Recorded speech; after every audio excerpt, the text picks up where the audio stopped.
So, Dr. Lazzara, thank you for joining us today. Glad to be here. So last week, a research station in Antarctica recorded temperatures that were about 70 degrees Fahrenheit higher than normal for this time of year.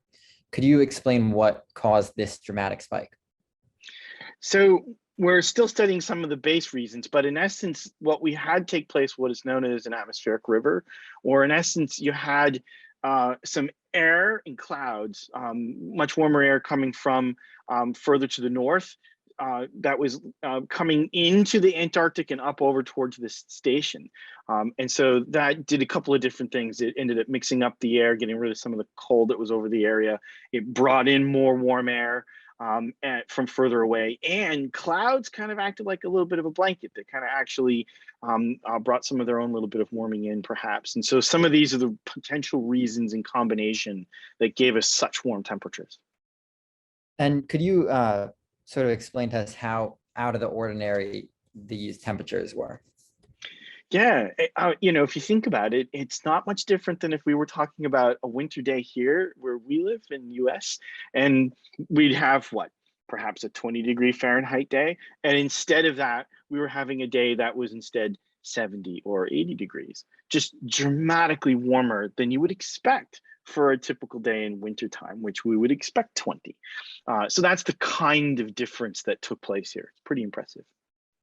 Was this just sort of a fluke warm weather day, or was this more related to greater factors and climate change? So winter warming events take place or have been taking place for a while in the Antarctic. It's actually someone in my research team just defended his master's degree studying some of these, and we're going to be doing more of this kind of study into the future. This dramatic that we saw, that's not a typical, and this is something that's even beyond some of those that we've been studying. So it's hard to have the one specific event tied to change. However, it's, if we start to see more of these, if they continue to have this kind of intensity, then it's starting to be something that we go, oh, we're starting to see more of that connection, because it would become part of the climate record and it really would be tying to change. And so you said, you've been studying these changes. Have they been coming up more frequently, more recently? That's the work we're in the middle of doing now. So we don't know for sure that we've really seen them happening more frequently yet. We just know that they do take place. We've just started, like I said, studying a few of them, because they take place in various parts of the Antarctic, not just this one location. And so we're still also trying to get a feel for how frequently and which sectors of the continent get it more often. And would you expect sort of in the future that these are going to continue, or do you think that this might just be sort of a cycle that's passing through? I suspect we'll continue to always have winter warmings. Whether we'll continue to have them this warm, it could be an unfortunate new normal, given that we are living in a warming world. But we will find out how that frequency turns out. I don't know if this is something that we would see next year or in 5 years again, but we'll find out as we go along. It's just hard to know when you'll get something of this dramatic change to break and take place again. Gotcha. And so right after this heat wave happened, there was a large glacier that was about the size of Los Angeles that broke off from the ice shelf. Was this in any way connected to that heat wave, or was this just something that that happened to take place around the same time? So iceberg calving, like we saw there, they're large. This isn't Titanic iceberg. This is tabular icebergs. They're huge, right? So we were talking about some of them were the size of like 16 by 10 nautical mile size. It's huge, right? So these kinds of icebergs, there's a couple of different factors that go into their calving, and some of them are existing breaks or rifts inside the ice that have to line up just right. In this case, this particular ice shelf was already in a weakened state. A lot of these ice shelves are collapsing due to the warmer ocean water coming underneath and kind of wearing them away from the underneath. So you already had something that was weak to begin with. So the trick now is just knowing, did this little bit of extra warming, was it the nail that, the straw that broke the camel's hump? Is this all that it took to finish? So my colleagues and I are having some discussions about that. It may very well be the case, but otherwise this was something that was probably destined to take place, that ice shelf collapse. Was it just this little bit of warming that worked out to make it go, or was it coincidence is the hard part to kind of distinguish a little. But it definitely makes you kind of wonder when you see that happen. And of course, this is about the time of year when some of the larger iceberg calving seems to take place after we've had, right, they've finished their summer in Antarctica now. And so some of the iceberg calving that takes place, at least the tabular, the big, huge icebergs, a little more commonly around this time of year. And in terms of iceberg calving, has the number or the scale of ice that has broken off from the shelf increased in recent years? Some of the ice shelf calving we've seen is definitely not climate change, because the ice shelves, to maintain equilibrium, that is, maintain their size, because they just keep growing out into the ocean, they eventually have to calve off a tabular iceberg every so often. The thinking, when I've talked with some of my glaciological colleagues, is maybe on the 50-year-ish time cycle, it ought to do that to maintain size. Otherwise, they would just grow infinitely, and they don't do that.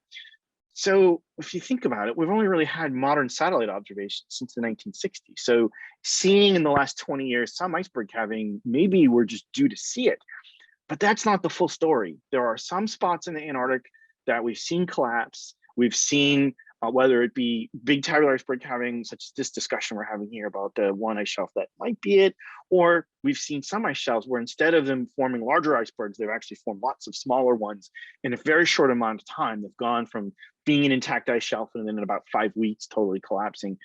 Some of that is indeed due to the environmental warming, whether it be the ocean, which has played a larger role, sometimes the atmosphere playing that little bit of extra role, that little smaller role. And so those are, the thing is that we're seeing both go on, at least in the last 20 years. You're saying that it's sort of a combination of these calving events are to be expected, but they could be sort of exacerbated by climate change and, these higher temperatures. So given that, should people be concerned at all about these calving events, or, is it just something you hear a big ice sheet broke off and maybe it's not as exciting as it sounds? Well, as the events take place, we'll definitely be able to convey that to you, right? And so here, some of the ice sheets that you referred to, right, some of the larger sections of the Antarctic, like the West Antarctic ice sheet, there are concerns. In fact, there's a large study in progress right now on the West Antarctic ice sheet called the Thwaites Glacier Project, where we're trying to learn more about this glacier ice system, especially where some of them are very vulnerable at this stage. They're very potentially possible where there's not a lot to stop the ice from flowing off the ice sheet, eventually getting into the ocean, melting off, contributing to sea level rise. And that's something that isn't happening in just a year or 2 or 10, but it is something that's going to be happening on that short 100-year life cycle. I know it sounds like a long time, but that's a very short amount of time when we're talking about ice. And yeah, so it is kind of an interesting message where when you guys to hear about these events, if we keep hearing about them, if they keep happening, it does raise concern. And you mentioned that sea level rise sort of is on this 100-year timeline. That's sort of what you're measuring in. Based on what you're seeing now, do you think within the next 10 to 30 years that there will be any significant sea level rise that people will start to see?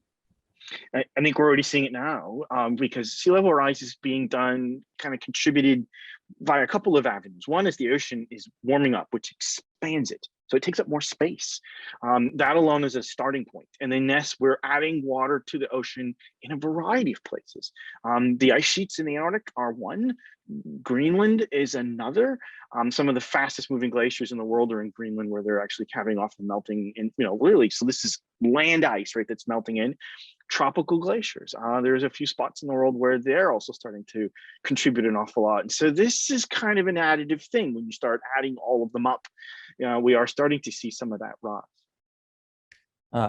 And do you think that there's a way to sort of prevent or mitigate some of the sea level rise, some of this melting ice, or do you think we're kind of locked into a little bit of sea level rise at this point?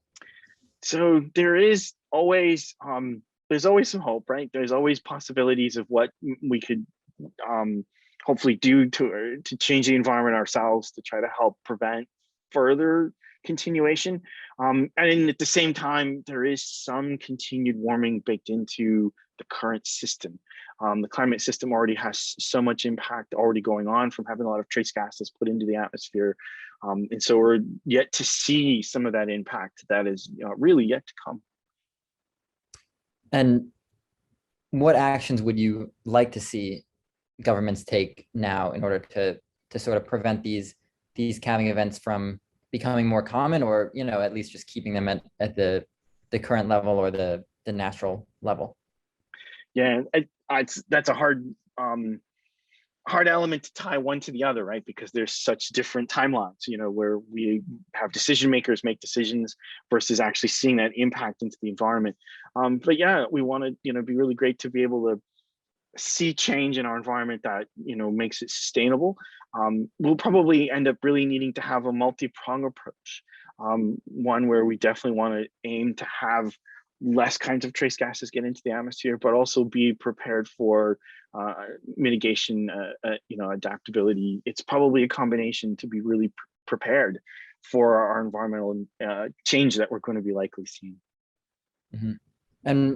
And what's sort of, because I think a lot of people might not quite understand an Antarctic ice shelf melting. What's one thing that you would like people to understand about these events, or when they hear in the news, an ice sheet the size of New York City has fallen off? What should people react to that? What should they know about that, so they're informed when they hear this?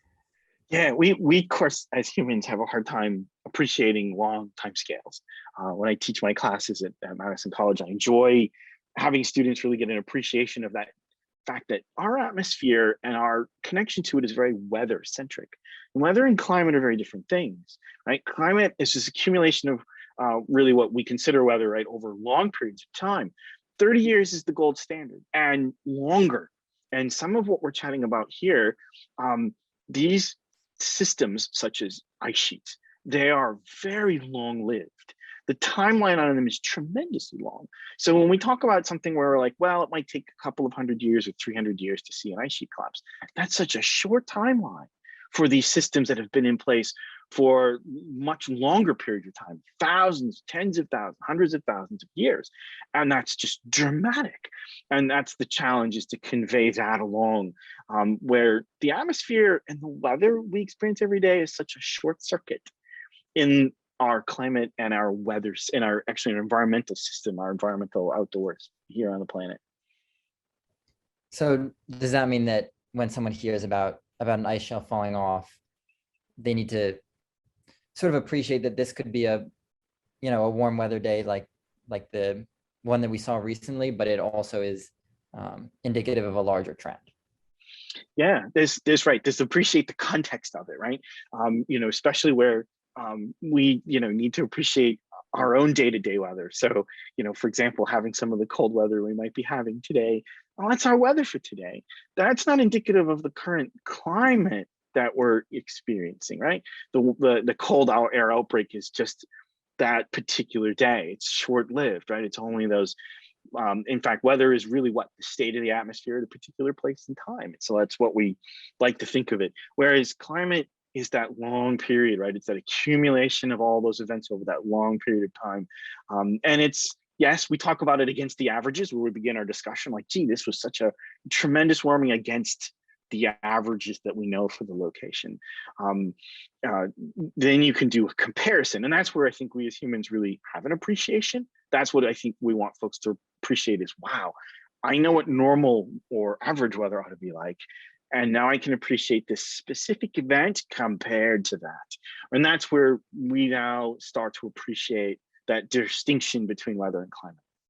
One final question that might be a little bit tougher, but if you had one thing that you might want to say to policymakers or someone who would be in charge in a government, or a dream of something that you would like to see them do, what would you tell them, and what would you like to see?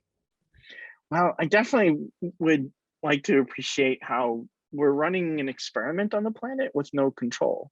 We don't have another Earth elsewhere to find out what would it be like if we hadn't done some of the things that we're doing to the environment. And so that with this being it, this is all we have.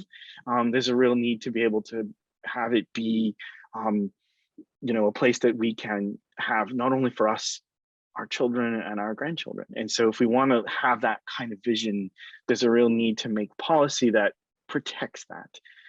And there's some very hard decisions to be made to get there. And I hope we can do that.